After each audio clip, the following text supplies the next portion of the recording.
My daily lesson চ্যানেলের পক্ষ থেকে সকল শিক্ষার্থী, শিক্ষক, শিক্ষিকা ও অভিভাবকগণকে স্বাগতম ও শুভেচ্ছা জানাই। তো সুপ্রিয় শিক্ষার্থী বন্ধুরা, আজকে আমরা ৭ম শ্রেণীর বাংলা বিষয়ে তোমাদের যে ষষ্ঠ অধ্যায়টা আছে, যে সাহিত্য পড়ি লিখতে শিখি। এখানে একটা কবিতা আছে যে ময়নামতি চর লিখেছেন বন্দে আলী মিয়া। আমরা আগের লেসনে যে মাঝি কবিতাটা নিয়ে কাজ করেছিলাম, আজকে ময়নামতি চর এই কবিতাটা নিয়ে এই কবিতার সম্পূর্ণ যে সমাধান সহ এই কাজটা নিয়ে আমরা কাজ করব। তো আমরা দেখতে পাচ্ছি আরো যে উপরে যে ৭ম শ্রেণী বাংলা বার্ষিক পরীক্ষা সাজেশন ২০২৪। তো এই লাইনটাও কাজ করবে, মানে এই লাইনটা একটা মেসেজ। তারপর আরেকটা মেসেজ আছে, সেটা হচ্ছে এই কবিতা যে প্রতিটা লাইন যে সহজভাবে যে শব্দার্থ সহ বিশ্লেষণ সহ একদম তোমাদের পরীক্ষাতে যেভাবে আসুক, হ্যাঁ, সেইভাবে কিন্তু মানে সেই বিষয়টাকে মাথায় রেখে কিন্তু কাজ করা হয়েছে। আরেকটা মেসেজ আছে, সেটা হচ্ছে মূল্যায়ন নির্দেশিকা ২০২৪ অনুযায়ী যে প্রস্তুত করা নমুনা প্রশ্ন ও উত্তর। তো যেটা হচ্ছে আমরা এখানে বাম পাশে দেখতে পাচ্ছি, আমরা এই যে বার্ষিক পরীক্ষা ২০২৪ সপ্তম শ্রেণী বাংলা নৈর্ব্যক্তিক অভিক্ষা প্লাস রচনামূলক, সময় হচ্ছে ৩ ঘন্টা, পূর্ণমান হচ্ছে ১০০। এই প্রশ্নের যে প্রশ্ন, এই যে নমুনা প্রশ্ন এবং নমুনা যে উত্তর সহ একদম তোমরা ১০০% যে ফ্রিতে সরাসরি পিডিএফ ডাউনলোড করে নিতে পারবে। এই যে ভিডিও লিংকে দেয়া থাকবে। হ্যাঁ, তো শিক্ষার্থী বন্ধুরা, তোমরা যারা প্রথমবারের মতো আমার এই চ্যানেলে এসেছো, তোমরা সাবস্ক্রাইবটা করে নাও। তো আমরা শুরু করবো এখন। তো শুরুতে দেখতে পাচ্ছি আমাদের আজকে যে ময়নামতি চর কবিতা, সর্বপ্রথম কবি পরিচিতি দিয়ে আমরা শুরু করব। তো আমরা এখানে দেখতে পাচ্ছি যে বন্দে আলী মিয়া ১৯০৬ সালে জন্মগ্রহণ করেন, যে তারপর হচ্ছে ১৯৭৯ সালে মৃত্যুবরণ করেন। তিনি শিশু সাহিত্যিক হিসেবে যে সুপরিচিত। তার বিখ্যাত বইগুলোর মধ্যে রয়েছে ময়নামতি চর, কুচবরণ কন্যা। এই যে এখানে আমরা দেখতে পাচ্ছি যে কুচবরণ কন্যার যে ফ্রন্ট পেজের যে ছবিটা। তারপর হচ্ছে শিয়াল পণ্ডিতের পাঠশালা, আমরা একটু দেখিনি শিয়াল পণ্ডিতের পাঠশালা দেখতে কেমন। তারপর হচ্ছে কবিতায় পল্লী প্রকৃতির বর্ণনায় তিনি নিপুণতার পরিচয় দিয়েছেন। তো শিক্ষার্থী বন্ধুরা, এখানে নিপুণতা অর্থ যদি দেখি, এখানে নিপুণতা অর্থ বলা হচ্ছে এখানে বিশেষজ্ঞ অথবা দক্ষ, পরোপকারী অথবা প্রতিভাবান। তো এই সমার্থক শব্দগুলো কিন্তু আমরা যে নোট করে নিয়ে নিতে পারি। তারপর হচ্ছে নিচের কবিতাটি তার ময়নামতি চর নামে কবিতার বই থেকে নেওয়া হয়েছে। হ্যাঁ, এখন যদি একটু দেখি, বন্দে আলী মিয়া যে পাবনা জেলা যে রাধানগর গ্রামে এক মধ্যবিত্ত পরিবারে জন্মগ্রহণ করেন। পিতা ছিলেন হচ্ছে মুন্সি উমেদ আলী, ছিলেন পাবনা জজ কোর্টে একজন নিম্ন পদের কর্মচারী। তো এইগুলো হচ্ছে তোমাদের জন্য একটা বোনাস, যেটা তোমাদের বইয়ে নাই। এই মেসেজগুলা, এই ইনফরমেশনগুলো আমরা নিয়ে রাখতে পারি। তারপর শিক্ষা জীবন যদি দেখি, যে তিনি Radhanagar Majumdar academy school and college Pabna থেকে ১৯২৩ সালে যে ম্যাট্রিকুলেশন পাশ করে কলকাতা আর্ট একাডেমিতে ভর্তি হন এবং প্রথম বিভাগে উত্তীর্ণ হন। তারপর ১৯২৫-এ ইসলাম দর্শন পত্রিকায় সাংবাদিক হিসেবে যোগদান করেন। ১৯৩০ থেকে ১৯৪৬ পর্যন্ত কলকাতা কর্পোরেশন স্কুলে শিক্ষকতা করেন। তার কলকাতা যাপনের কালে বন্দে আলী মিয়া রবীন্দ্র নজরুলের সান্নিধ্য লাভ করেন। তখন তার প্রায় ২০০ খানা গ্রন্থ প্রকাশিত হয়। সে সময় বিভিন্ন গ্রামোফোন কোম্পানিতে তার রচিত পালা গান ও নাটিকা রেকর্ড আকারে কলকাতার বাজারে বিশেষ জনপ্রিয়তা অর্জন করে। ১৯৬৪-এর পর প্রথমে ঢাকা বেতারে ও পরে রাজশাহী বেতারে যে চাকরি করেন। তারপরে যে সম্মাননা যদি দেখি আমরা, শিশু সাহিত্যে উল্লেখযোগ্য অবদানের জন্য তিনি ১৯৬২ সালে বাংলা একাডেমি পুরস্কার, ১৯৬৫ সালে প্রেসিডেন্ট পুরস্কার, ১৯৭৮ সালে রাজশাহী উত্তরা সাহিত্য মজলিস পদক লাভ করেন। তিনি ১৯৮৮ সালে মরণোত্তর ২১ পদকে ভূষিত হন। ১৯৬৭ সালে পাকিস্তান সরকার কর্তৃক প্রাইড অফ পারফরমেন্স পুরস্কার লাভ করেন সাহিত্যে উল্লেখযোগ্য অবদান রাখার জন্য। তো আরো এখানে যে এট এ গ্লান্স একদম এখানে যে বন্দে আলী মিয়া যে সম্পর্কে একদম যে ইনফরমেশন গুলো দেয়া আছে। জন্ম যে ১৭ জানুয়ারি ১৯০৬ খ্রিস্টাব্দ রাধানগর পাবনা, মৃত্যু হচ্ছে ২৭ জুন ১৯৭৯ খ্রিস্টাব্দ রাজশাহী, একদম জায়গা সহ দেয়া আছে এখানে। জাতীয়তা হচ্ছে ৩ দেশের জাতীয়তা ছিলেন, ব্রিটিশ ভারতীয়, এই যে সাল সহ আছে এখানে, পাকিস্তানি, বাংলাদেশি। তারপর হচ্ছে নাগরিকত্ব, সেটাও যে ব্রিটিশ ভারত। তখনকার কিন্তু দেশ ভাগাভাগি হয় নাই, একসাথে একটাই দেশ ছিল। তারপর হচ্ছে পাকিস্তান বাংলাদেশ পরিচিতি, তারপর হচ্ছে কবি, তিনি একজন উপন্যাসিক, শিশু সাহিত্যিক এবং সাংবাদিক। তাহলে পুরস্কার পেয়েছেন হচ্ছে বাংলা একাডেমি পুরস্কার পেয়েছেন, তারপর ২১ পদক পেয়েছেন। এই হচ্ছে মোটামুটি যে বন্দে আলী মিয়া সম্পর্কে একদম এট এ গ্লান্স যে ইনফরমেশনটা, সেটা তোমরা এটা নোট নিয়ে রাখতে পারবা, মানে এটা অনেক কাজে আসবে। হ্যাঁ, তো আমরা পরবর্তী স্লাইডে চলে যাব এখন। তো শিক্ষার্থী বন্ধুরা, আমরা এই স্লাইডে দেখতে পাচ্ছি ময়নামতি চর কবিতাটি পরে কি বুঝলাম তা আমরা নিচে লিখবো, প্রতিটা লাইন বিশ্লেষণ করব আমরা।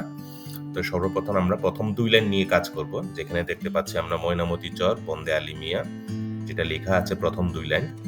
এপারের এই বুনো ঝাউ আর ওপারের বুরুর বট, মাঝখানে তার আগাছায় ভরা শুকনো গাঙ্গের টট।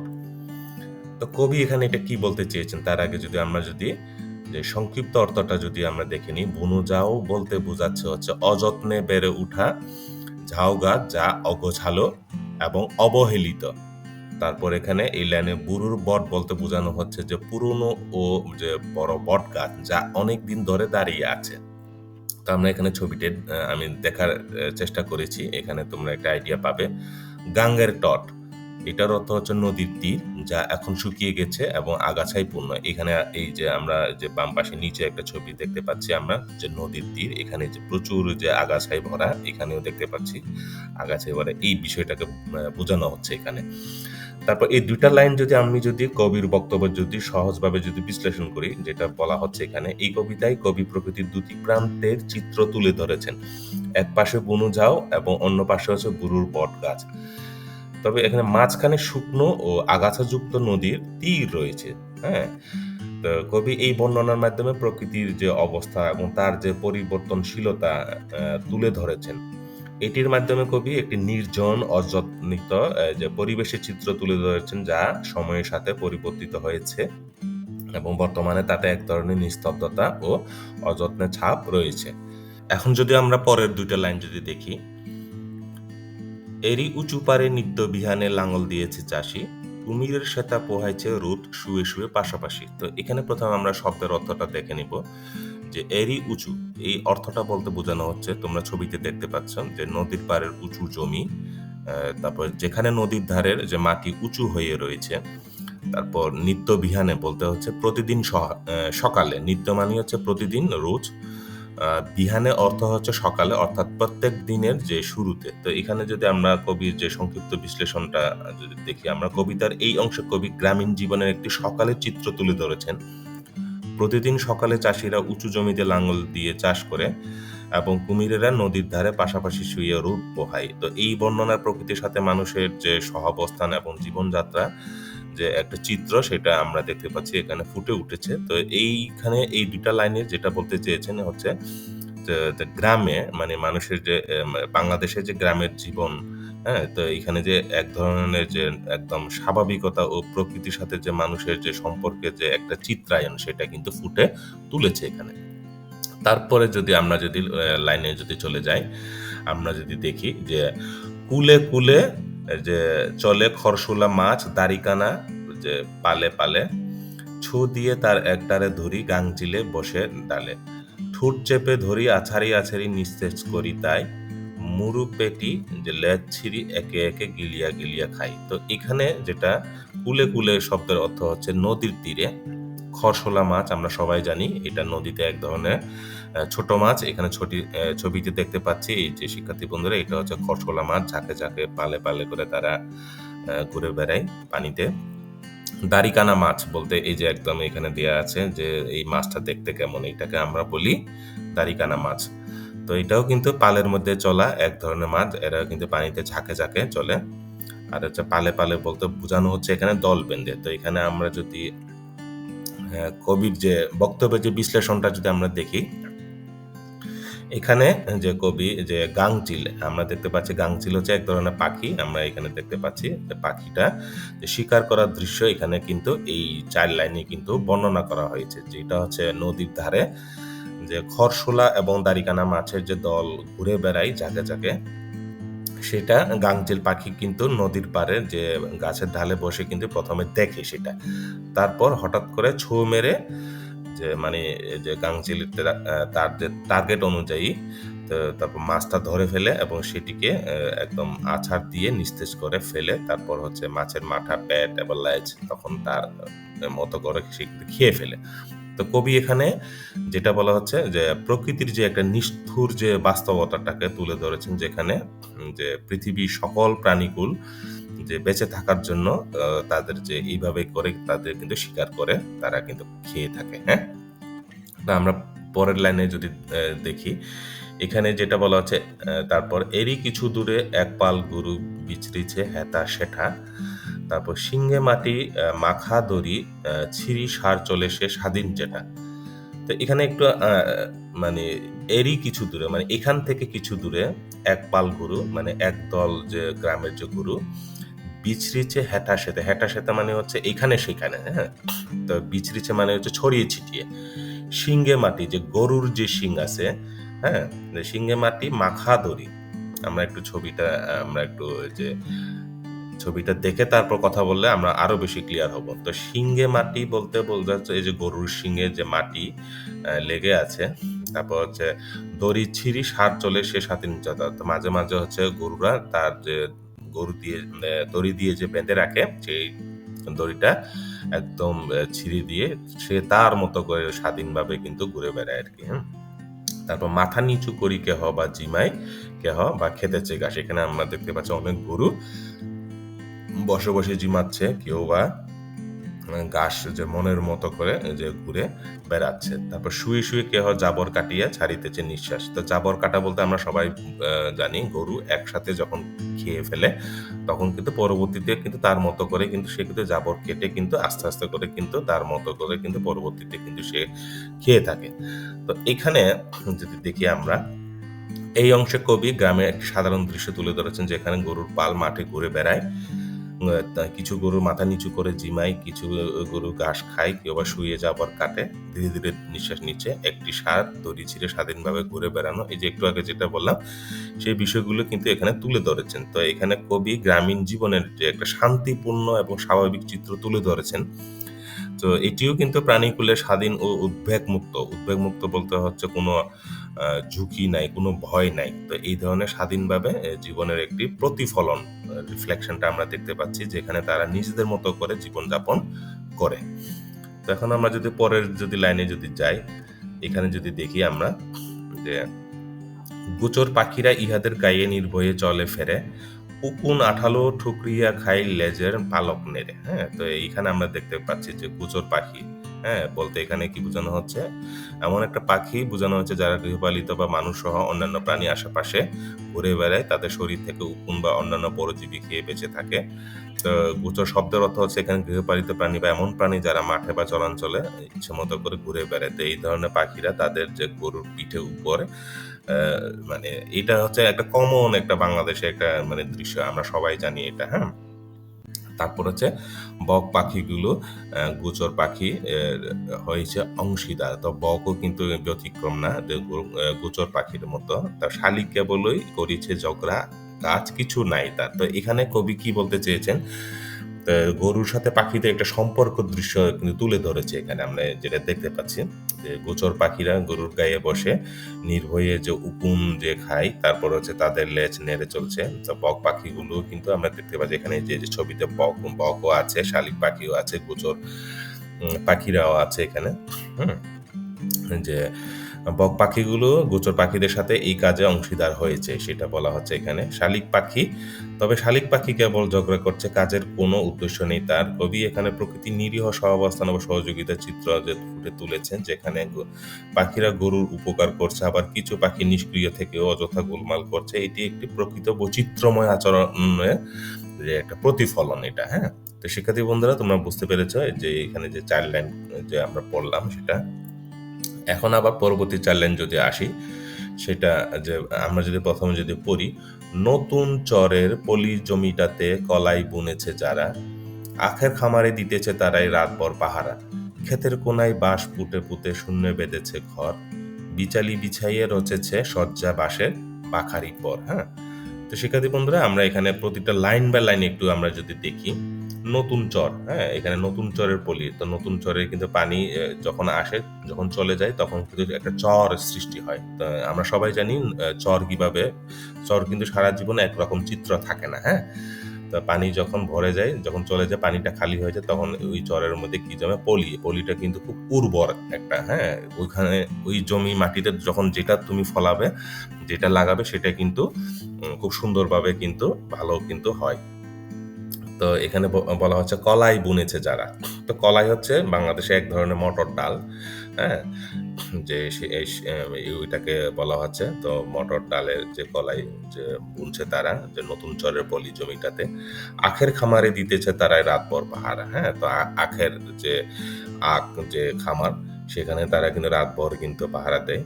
তারপর ক্ষেতের কোনায় বাঁশ পুঁতে পুঁতে শূন্য বেঁধেছে ঘর। এখানে একটা এই যে বাঁশের পুঁতে রাখা ঘর, এখান থেকে কিন্তু তারা কিন্তু পাহারা দেয়। এখানে রাত্রে বেলা থেকে কিন্তু পাহারা দেয়। এখানে ছবিতে আমরা দেখতে পাচ্ছি।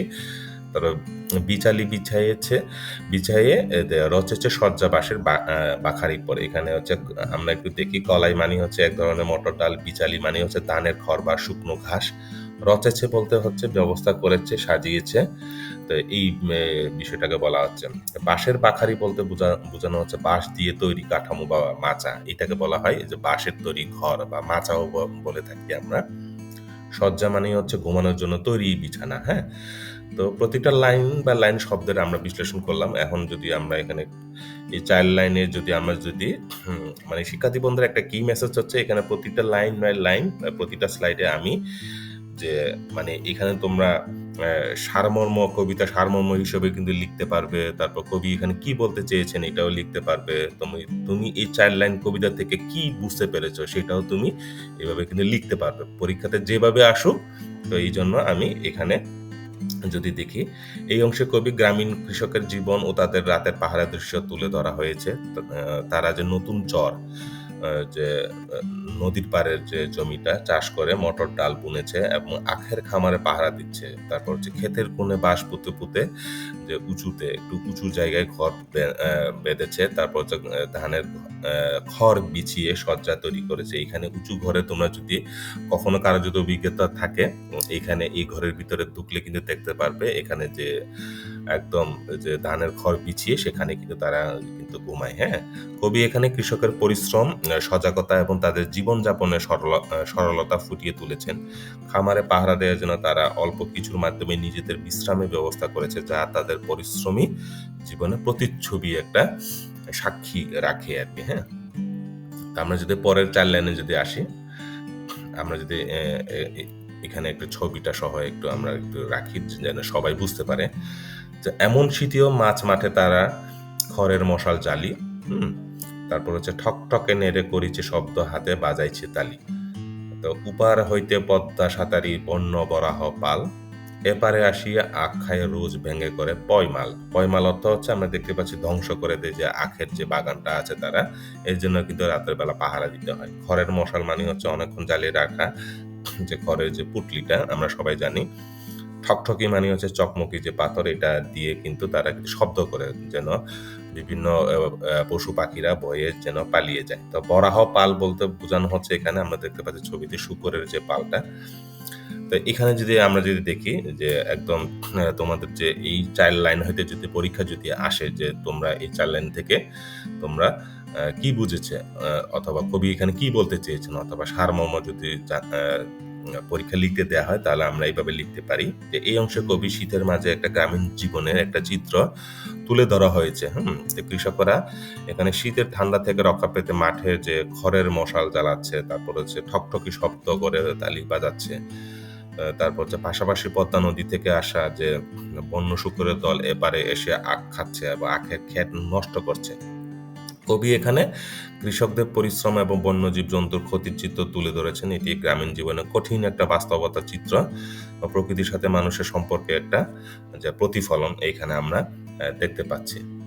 তো শিক্ষার্থী বন্ধুরা, যে এই ছিল হচ্ছে মোটামুটি আমাদের যে আজকে যে কবিটা প্রতিটা লাইন সহজভাবে বিশ্লেষণ করে, হ্যাঁ, শব্দের অর্থ সহ, এবং কবিটা এই প্রত্যেকটা লাইনে কবি কি বলতে চেয়েছেন। তো এখানে প্রত্যেকটা লাইন আমি আলোচনা করেছি। বার্ষিক পরীক্ষা যেভাবে আসুক তোমরা তোমাদের মতো করে এখান থেকে একটা আইডিয়া নিবে। আমি যেভাবে বলেছি সেটা যে হুবহু করে লিখবে এটা না। তো আমরা আশা করি আমার এই লেসনে আরেকটা কাজ বাকি আছে, সেটা হচ্ছে আমাদের এই যে প্রশ্নটা আমরা একটু দেখব, যে মূল্যায়ন নির্দেশিকা ২০২৪ অনুযায়ী যে আমরা প্রস্তুত করেছি সেই নমুনা প্রশ্ন এবং উত্তরগুলো কিন্তু আমরা একটু দেখে নেব। তার আগে একটু তোমাদেরকে একটা জিনিস দেখাতে চাই। আমি যে প্রশ্নটা তৈরি করেছি সেটা তোমাদের যে কিছুদিন আগে যে নির্দেশিকা যে একটা বের হয়েছে সেই অনুযায়ী আমি তৈরি করতে পেরেছি কিনা, হ্যাঁ? তো সেটা একটু আমি নিশ্চিত হতে চাই। তো এখন আমরা একটু নির্দেশিকাটা দেখে তারপর আমরা সরাসরি প্রশ্নে চলে যাব। তো শিক্ষার্থী বন্ধুরা, এটা হচ্ছে তোমাদের যে বার্ষিক যে সামষ্টিক মূল্যায়ন যে নির্দেশিকা ২০২৪ আমরা দেখতে পাচ্ছি, বিষয় হচ্ছে বাংলা, শ্রেণী হচ্ছে ৭ম। এখানে একটা সিলেবাস দেয়া আছে তোমাদের যে বার্ষিক পরীক্ষার জন্য। এখানে যে ১ থেকে ক্রমিকক্রম ৬ মানে ৬ টা অধ্যায় আছে, যে আমরা দেখতে পাচ্ছি এই ৬ টা অধ্যায়, যে প্রসঙ্গের মধ্যে থেকে যোগাযোগ করি, প্রমিত ভাষায় কথা বলি, অর্থ বুঝে বাক্য লিখি, তারপর হচ্ছে চারপাশের লেখার সাথে পরিচিত হয়, বুঝি পড়ে লিখতে শিখি। আজকের আমার লেসনটা হচ্ছে এখানে এই যে ৬ষ্ঠ অধ্যায় যে সাহিত্য পড়ি লিখতে শিখি। এখানে হচ্ছে ১১৭ থেকে ১৩৫ এই পৃষ্ঠার মধ্যে ৩ টা কবিতা আছে, মাঝি, ময়নামতি চর এবং নোলক, হ্যাঁ? তো আজকে আমরা কাজ করি হচ্ছে ময়নামতি চর যে কবিতার উপরে, আগামীতে আমরা নোলক যে কবিতাটা আছে সেটার উপরে কাজ করব। তারপর হচ্ছে মূল্যায়নের কাঠামো আমরা সবাই জানি, শিক্ষণকালীন জন্য ৩০%, সামষ্টিকের জন্য ৭০%। এইখানে প্রশ্নের ধারা ও বন্টন এই অনুযায়ী কিন্তু আমি কিন্তু আজকে আমার প্রশ্নটা সাজিয়েছি, হ্যাঁ? তো যেটা হচ্ছে লিখিত যে পূর্ণ নম্বর হচ্ছে ১০০, যে নৈর্ব্যক্তিক আমরা দেখতে পাচ্ছি এখানে যে ১৫টা এমসিকিউ থাকবে, ১০টা হচ্ছে এক কথায় উত্তর। এমসিকিউ বলতে বহু নির্বাচনী প্রশ্ন, তারপর সংক্ষিপ্ত প্রশ্ন থাকবে। এই যে এখানে মান বন্টন সহ দেয়া আছে সময়, এই যে মোট হচ্ছে ৩ ঘন্টা। রচনামূলক প্রশ্ন আছে দৃশ্যপটবিহীন একটা, আর তারপর দৃশ্যপট নির্ভর একটা প্রশ্ন আছে আমাদের, হ্যাঁ? তো মোটামুটি সবকিছু মিলে আমাদের মোট হচ্ছে ১০০ নম্বর, যে ৩ ঘন্টায়। তো সেটা আমরা তো শিক্ষণকালীন মূল্যায়ন তোমরা সবাই জানো, এটা হচ্ছে তোমাদের যে ক্লাসে চলমান, ক্লাস চলাকালীন তোমাদের টিচাররা যে মূল্যায়নগুলো যে নিয়ে থাকে সেটাকে আমরা বলছি। তো আমরা একটু যে প্রশ্নের নমুনাটা একটু দেখে নিই। তো এখানে বলা হচ্ছে যে কোনোভাবে নমুনা প্রশ্নপত্র হুবহু ব্যবহার করা যাবে না। এটা হচ্ছে টিচারদের জন্য কিন্তু নির্দেশনা, হ্যাঁ? তোমাদের স্কুলেই যে টিচাররাই কিন্তু এইবারে যে বার্ষিক পরীক্ষার নমুনা, যে বার্ষিক পরীক্ষার যে ফাইনাল যে প্রশ্নটা সেটা কিন্তু তৈরি করবেন। যে যে আ আমরা যে সামষ্টিক মূল্যায়নে যে বোর্ড থেকে, যে বাংলাদেশের বোর্ড থেকে তৈরি করা হয়েছিল অভিন্ন প্রশ্ন, একটাই প্রশ্ন, সেটা কিন্তু হবে না এখন। তোমাদের ক্লাসের টিচাররা কিন্তু এই নমুনা প্রশ্নটা ফলো করে কিন্তু সেটা কিন্তু যে যার স্ব স্কুলের টিচাররা কিন্তু এই প্রশ্নগুলো করবেন আরকি, হ্যাঁ? তো এইখানে যদি আমরা দেখি, এখানে এই যে নৈর্ব্যক্তিক অভিক্ষা ও রচনামূলক সময় ৩ ঘন্টা পূর্ণমান, এই যে নৈর্ব্যক্তিক অংশে যেটা দেয়া আছে ১ থেকে ১৫টা থাকবে হচ্ছে বহু নির্বাচনী এমসিকিউ। তারপর আরো যে ১৬ থেকে ২৫ নম্বর পর্যন্ত মানে ১০টা হচ্ছে এক কথায় উত্তর, হ্যাঁ? তো আমরা যদি এইভাবে দেখি, এই যে ১ থেকে শুরু হইয়া ১৫ পর্যন্ত হচ্ছে বহু নির্বাচনী প্রশ্ন। আমরা যদি আসি এখানে, এই যে তারপর থেকে এই ১৬ নম্বর থেকে শুরু হচ্ছে তোমার কি এক কথায় উত্তর শুরু হয়ে যে ২৫টা, ২৫ টার জন্য ২৫ নম্বর, একটা কিন্তু ১ নম্বরে, হ্যাঁ?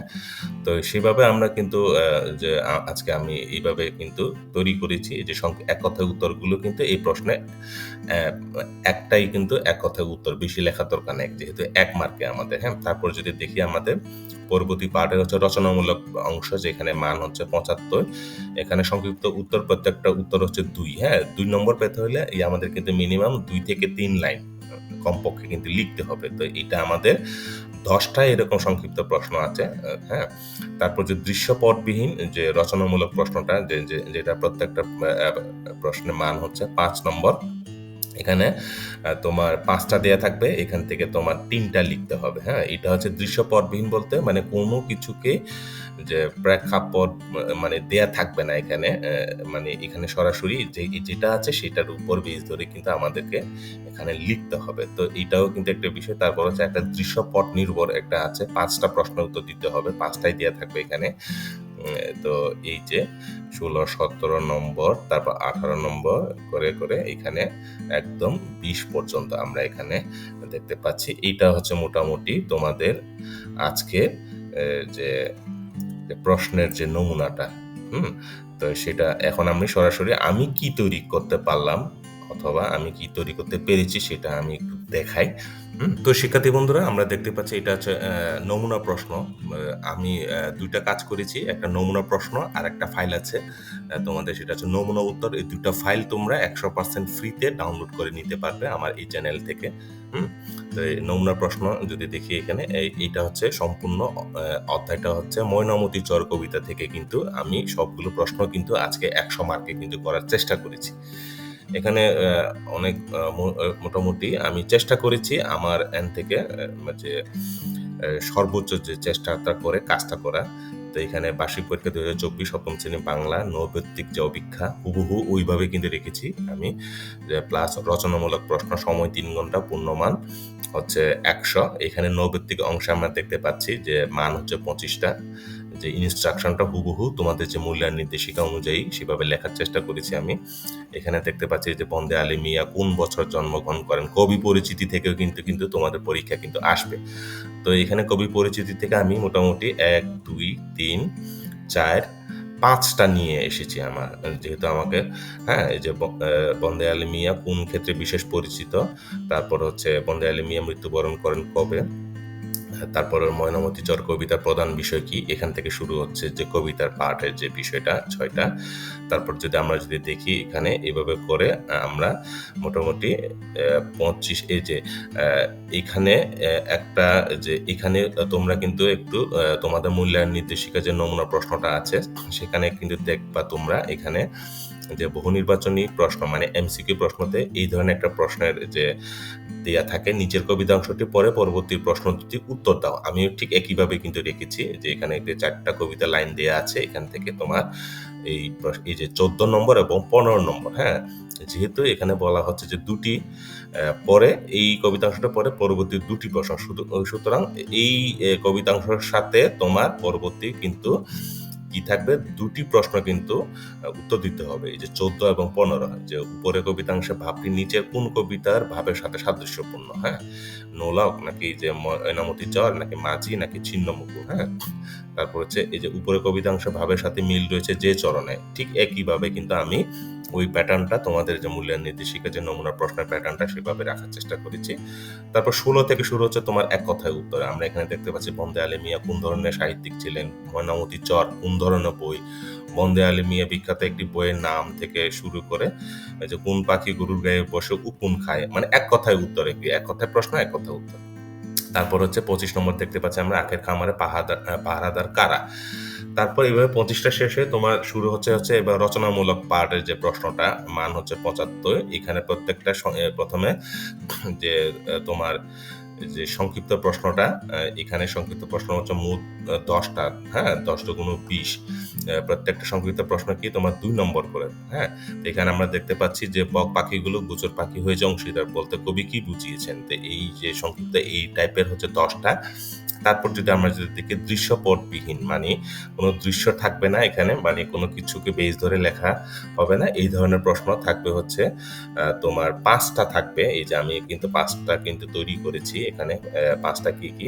১১, ১২, ১৩ নম্বর, ১৪ নম্বর, তারপর হচ্ছে ১৫ নম্বর। এখান থেকে তোমাকে বেছে মানে ৩ টা প্রশ্নের উত্তর দিতে হবে। প্রত্যেকটা প্রশ্নের মান হচ্ছে ৫ নম্বর এখানে, হ্যাঁ?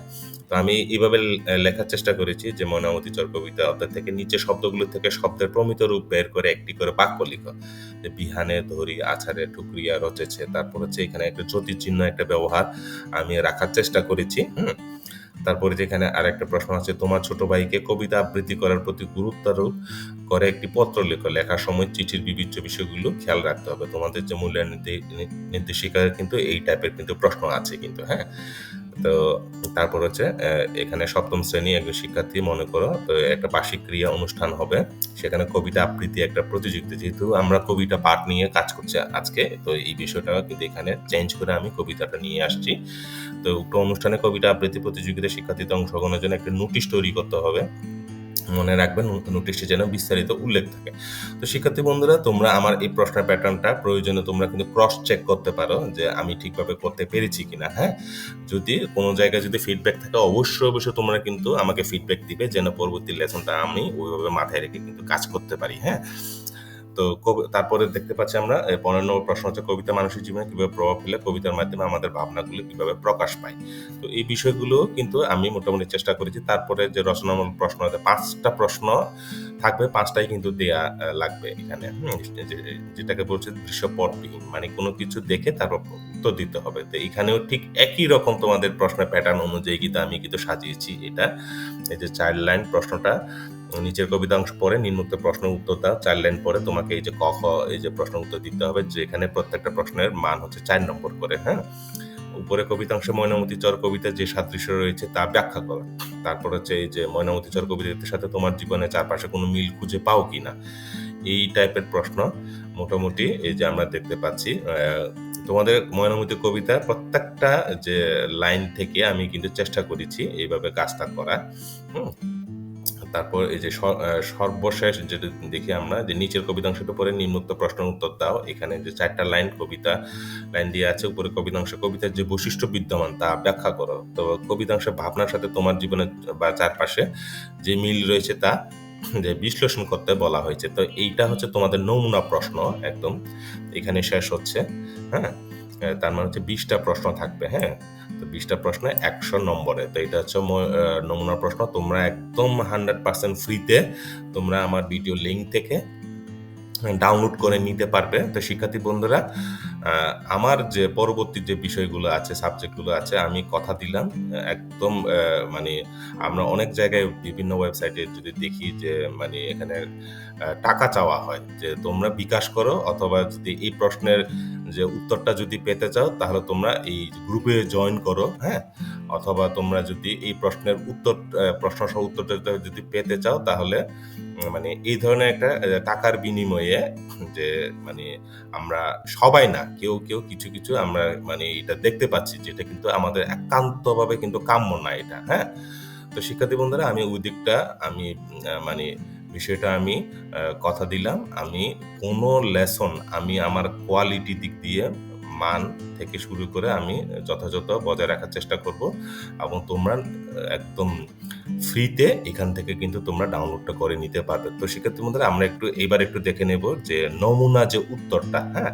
এটাও কিন্তু ২ টা ফাইল আমি যেহেতু বলছি, নমুনা উত্তরটা কিন্তু আমরা এখন একটু এক নজরে একটু দেখে নেব। তো শিক্ষার্থী বন্ধুরা, এটা হচ্ছে আমার যে নমুনা উত্তরপত্র। ঠিক আমি খুব তোমরা যেন সহজেই আমার একটা রিকোয়েস্ট হচ্ছে তোমরা ১ম এ কিন্তু এই কবিতার উপরে তোমরা তো এই উত্তরপত্রটা না দেখে কিন্তু তোমরা কিন্তু আগে কিন্তু লিখবে অথবা পড়বে। তারপর কিন্তু এই উত্তরপত্রটা তোমরা মিলিয়ে নিবে, হ্যাঁ? এই কাজটা আমরা করব। তো এখানে দেখতে পাচ্ছি যে নৈতিক অপেক্ষা উত্তর এখানে ২৫ টা ছিল।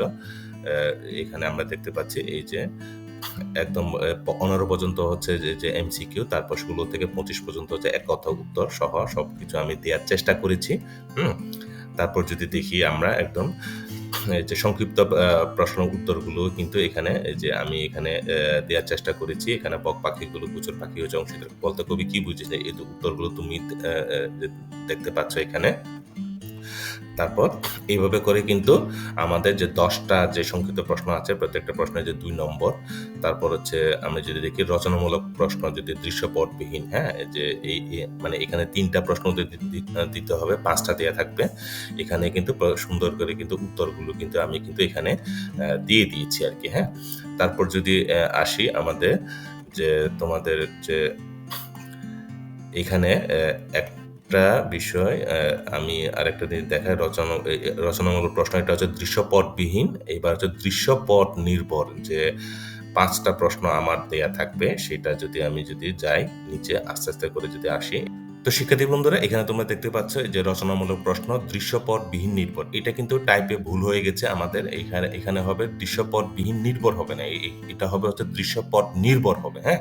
তো তোমরা এই ছোট্ট একটা কারেকশনটা করে নিবে। এখানে ৫ টা প্রশ্নে দিতে হবে। এখানে দেখতে পাচ্ছি এইটা হচ্ছে প্রশ্ন, এইটুকু পর্যন্ত। তারপরে যে উত্তর লেখা আছে, ক নম্বর উত্তর, তারপর খ নম্বর উত্তর। তারপরের প্রশ্নটা হচ্ছে এই যে ১৭ নম্বর প্রশ্নে এটাও দেয়া আছে ক, খ, এই যে উত্তর দিয়ে ক, তারপর হচ্ছে উত্তর দিয়ে খ, হ্যাঁ? এইভাবে করে আমি কিন্তু মানে কাজটা করার চেষ্টা করেছি। জানি না কতটুকু যে কাজটা করতে পেরেছি। হয়তোবা ছোটখাটো ভুল থাকতে পারে। তোমরা অবশ্যই কমেন্টসে লিখে জানাবে আমাকে। তো আশা করি মোটামুটি তোমাদের যে একটা মানে এই পর্যায়ে এসে যে কাজ করা, যে আমরা জানি যে ডিসেম্বরে যদি বার্ষিক পরীক্ষা হয় আমাদের কিন্তু হাতে কিন্তু সময়টা কিন্তু বেশি নাই। তো এমনভাবে কাজ করবে, কোনো কিছু তোমরা কিন্তু মুখস্থ করার দরকার নাই। মুখস্থ করলে কিন্তু তাড়াতাড়ি কিন্তু ভুলে যাবে, হ্যাঁ? তোমরা জাস্ট এক নজরে তো পড়ে যাবে, হ্যাঁ? পড়ে নিজে তোমার যে বোঝাটা, হ্যাঁ?